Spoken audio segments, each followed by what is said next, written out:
Morning. সকালবেলায় এক cup গরমা গরম চা হাতে নিয়ে আবারও হাজির হয়ে গেছি আপনাদের সামনে। নমস্কার, আমি মাম্পি, হোমমেকার মাম্পির আরও একটি নতুন ব্লগে আপনাদের সবাইকে স্বাগত জানাই। আশা রাখছি আপনারা সবাই খুব ভালো আছেন, আমরাও বেশ ভালো আছি। তো আবারও চলে এসেছি নতুন একটা ভিডিও নিয়ে। আশা করছি ভিডিওটি আপনাদের খুব ভালো লাগবে।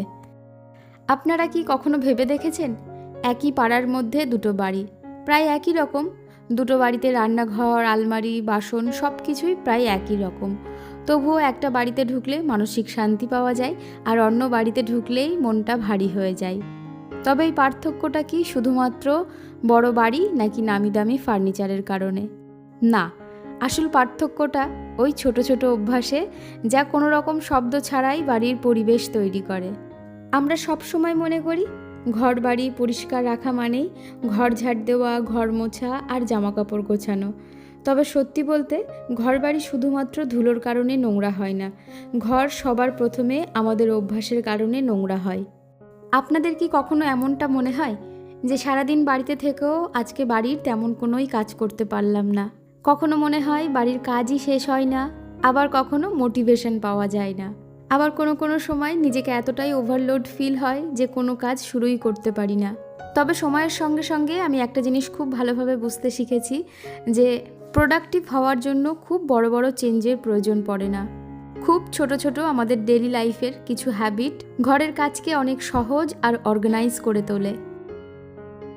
আজকে আপনাদের সঙ্গে আমি আমার লাইফের কিছু ছোট ছোট হ্যাবিট শেয়ার করব, যেগুলোর কারণে আমার বাড়িঘর সবসময় অর্গানাইজ তো থাকেই, তার পাশাপাশি মেন্টালি ফ্রেশও ফিল করাই।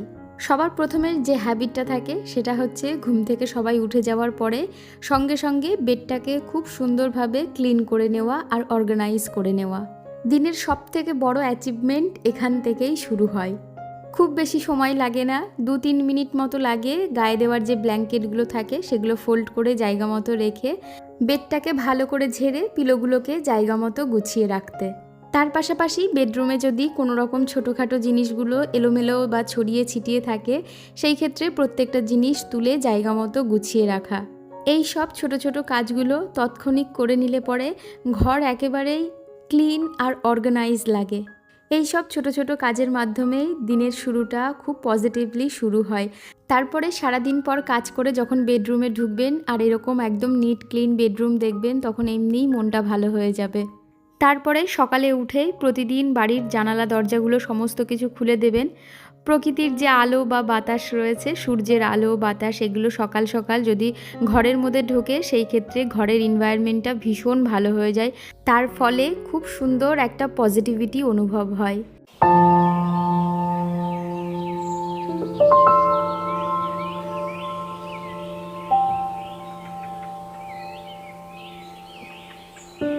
প্রতিদিনের ব্যস্ত রুটিনে বা সোশ্যাল মিডিয়ার যুগে যদি নিজেকে একটু ওভারলোড ফিল হয় কিংবা হতাশ মনে হয়, সেই ক্ষেত্রে দিনের মধ্যে অন্তত 5 থেকে 10 মিনিট একটু সময় প্লান্টের সঙ্গে কাটাতে পারেন।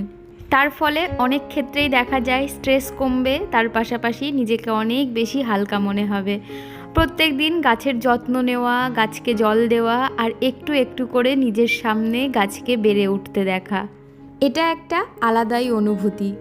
আমি তো এই জিনিসটা খুব ভালোভাবে অনুভব করতে পারি। গার্ডেনিং থেরাপির কাজ করে। আমাদের বেশিরভাগ প্লান্টগুলোই রয়েছে ব্যালকনিতে, আর ব্যালকনিতে যেহেতু ওপেন জায়গায় থাকে, যে কারণে এখানে ধুলো নোংরাটা একটু বেশিই পড়ে। যদিও প্রতিদিনই এখানে মোছা হয়, তবে যখন গাছে জল দিই সেই ক্ষেত্রে আরও একটু বেশি নোংরা হয়। মানে ওই জলগুলো পড়লে পরে নিচের নোংরাগুলো আরও বেশি ভিজিবল হয়ে যায়, যে কারণে আমি যখন এই টবগুলো পরিষ্কার করতে আসি বা গাছে জল দিতে আসি, তখন আমি একবারে এই যে ওপরের যে স্ল্যাবটা রয়েছে এটাকেও খুব ভালোভাবে মুছে নিই। আমরা যখনই কোনো কাজ করব আর সেই কাজ রিলেটেডই যদি আরও কিছু কাজ থাকে, যেটা হয়তো 5 মিনিটের জায়গায় 7 মিনিট হলে পুরো কাজটাই কমপ্লিট হয়ে যাবে, তো সেই ক্ষেত্রে সঙ্গে সঙ্গে সেই কাজটা করে নিলেই সবথেকে বেশি ভালো হয়। এতে মাথার ওপর বোঝাটা কম থাকে আর আলাদা করে নির্দিষ্ট টাইমও বের করতে হয় না যে আমার ওই কাজটা পেন্ডিং পড়ে রয়েছে, ওখানেও পরিষ্কার করতে হবে, ওই কাজগুলোও করতে হবে। যে কোনো কাজ শুরু করলে সেই কাজটা সঙ্গে সঙ্গেই শেষও করে নিতে হয়।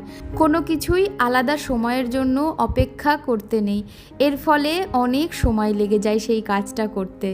সংসারের সমস্ত কাজের মধ্যেও বাড়ির যে এক্সট্রা কাজগুলো হয় প্রত্যেক দিন আলাদা করে যদি 10-15 মিনিট বের করে প্রত্যেকটা নির্দিষ্ট কাজগুলো বেছে নিয়ে যদি করে ফেলতে পারেন তাহলে সেই কাজগুলো পেন্ডিং হয়ে পড়ে থাকে না। বাড়ির যে এই হিডেন কর্নারগুলো থাকে বা এই যে ছোট ছোট কাজগুলোকে থাকে, অনেক সময় কিন্তু আমরা এই কাজগুলোকে ইগনোর করে থাকি, মনে করি থাক আজকে করব না কালকে করব। এর ফলে কি হয়, সেই জায়গাটা আরও বেশি নোংরা হয়ে যায়। আর যখন হঠাৎ করেই আমাদের বাড়িতে দেখবেন কোনো একজন অতিথি চলে আসে, সেই ক্ষেত্রে আমাদের ইমপ্রেশন কিন্তু অটোমেটিক্যালি ডাউন হয়ে যায়। আমার যে অ্যাগলোনিমা গাছটি রয়েছে, গাছে দেখলাম একটা ফুল এসেছে, সেই কারণেই ফুলটা কেটে দিলাম। শুনেছি নাকি অ্যাগলোনিমা গাছে ফুল থাকলে পরে গাছের পুরো ঊর্জাটাই ফুলে চলে যায়, সেই ক্ষেত্রে পাতাগুলো খুব একটা ভালো থাকে না। যদিও ওটা পাতাবাহারি গাছ, পাতাই সৌন্দর্য তার, সেই কারণেই ফুলটা কেটে বাদ দিয়ে দিলাম। 2 দিন আগেই সোফার কভারটাকে আমি ভালো করে ধুয়ে দিয়েছিলাম, তার পাশাপাশি কুশন কভারগুলোও ধুয়ে দিয়েছিলাম। সেই কারণেই আজকে ভাবলাম সোফা কভারটা পরিয়ে দিই, তার পাশাপাশি কুশন কভারগুলোও পরিয়ে কুশনগুলোকেও সাজিয়ে গুছিয়ে রেখে দিই। আপনারা অনেকেই আমার এই সোফা কভারটা ভীষণ পছন্দ করেন। অনেক দিদিভাইরাই বলেছেন মাম্পি তোমার এই সোফা কভারের লিঙ্কটা শেয়ার করো, আর তার পাশাপাশি কুশন কভারেরও লিঙ্ক শেয়ার করতে বলেছেন। অবশ্যই আমি যদি পাই আমি ভিউ প্রোডাক্টে ট্যাগ করে দেবো। আর তার পাশাপাশি এই যে কাঠের তৈরি স্টুল বলুন কিংবা সাইড টেবিল বলুন, যাই বলুন না কেন, এটা ফোল্ডও করা যায়, আবার খুব সুন্দরভাবে এটা খুলেও নেওয়া যায়।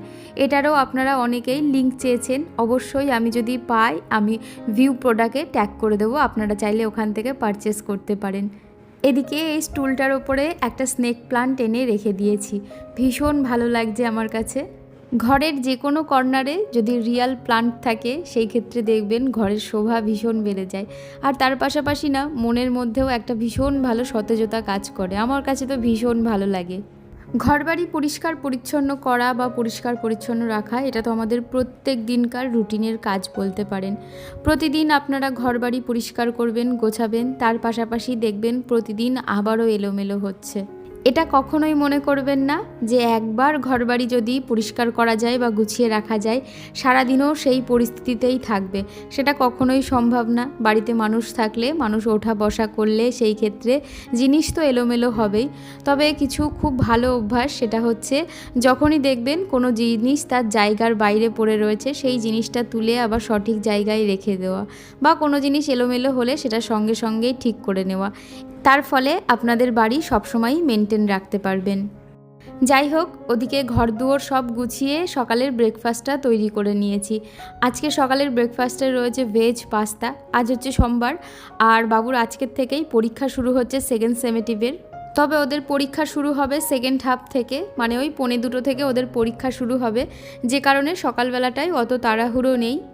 সকালে যদি পরীক্ষা হতো তাহলে সকালে উঠেই আমাকে আগে ভাত রান্না করতে হতো, তবে যেহেতু দুপুরবেলার থেকে ওদের পরীক্ষা, 1:45 থেকে পরীক্ষা, সেই কারণেই অত তাড়াহুড়ো নেই আমার, পরে নিশ্চিন্তে রান্না করা যাবে। আর আজকে সোমবার যথারীতি নিরামিষই রান্না হবে, তো হালকা পাতলা কিছু রান্না করব দুপুরবেলাতে। এখন বেলা 1টা মতো বাজে, বাবু গিয়েছে স্নান করতে, বাবুর ড্রেসটা বের করে দিয়েছি। আর এই যে আজকের দুপুরের একদম নিরামিষ সিম্পল মেনু, চাল কুমড়ো দিয়ে ডাল, কাঁকরোল ভাজা, আলুর চপ, তার সঙ্গে আচার আর একটু শশা রয়েছে। এই হচ্ছে আজকের দুপুরের সিম্পল মেনু। ওদিকে বাবু স্নান করে ড্রেস পরে রেডিও হয়ে নিয়েছে, ওর খাবারটাও বেড়ে দিয়েছি, ও খেয়ে যাবে স্কুলে। তো চলুন ভিডিওটা আর বেশি বড় করব না। আর আজকের ভিডিওটা আপনাদের কেমন লাগলো অবশ্যই কমেন্ট করে জানাবেন, ভালো লাগলে একটি লাইক করবেন। আর যারা নতুন বন্ধুরা আছেন, প্রথমবার আমার ভিডিওটি দেখছেন, আপনারা চাইলে সাবস্ক্রাইব করে আমার পাশে থাকতে পারেন। আবারও দেখা হবে নতুন একটা ভিডিও নিয়ে, ততক্ষণ সুস্থ থাকবেন, ভালো থাকবেন, টাটা।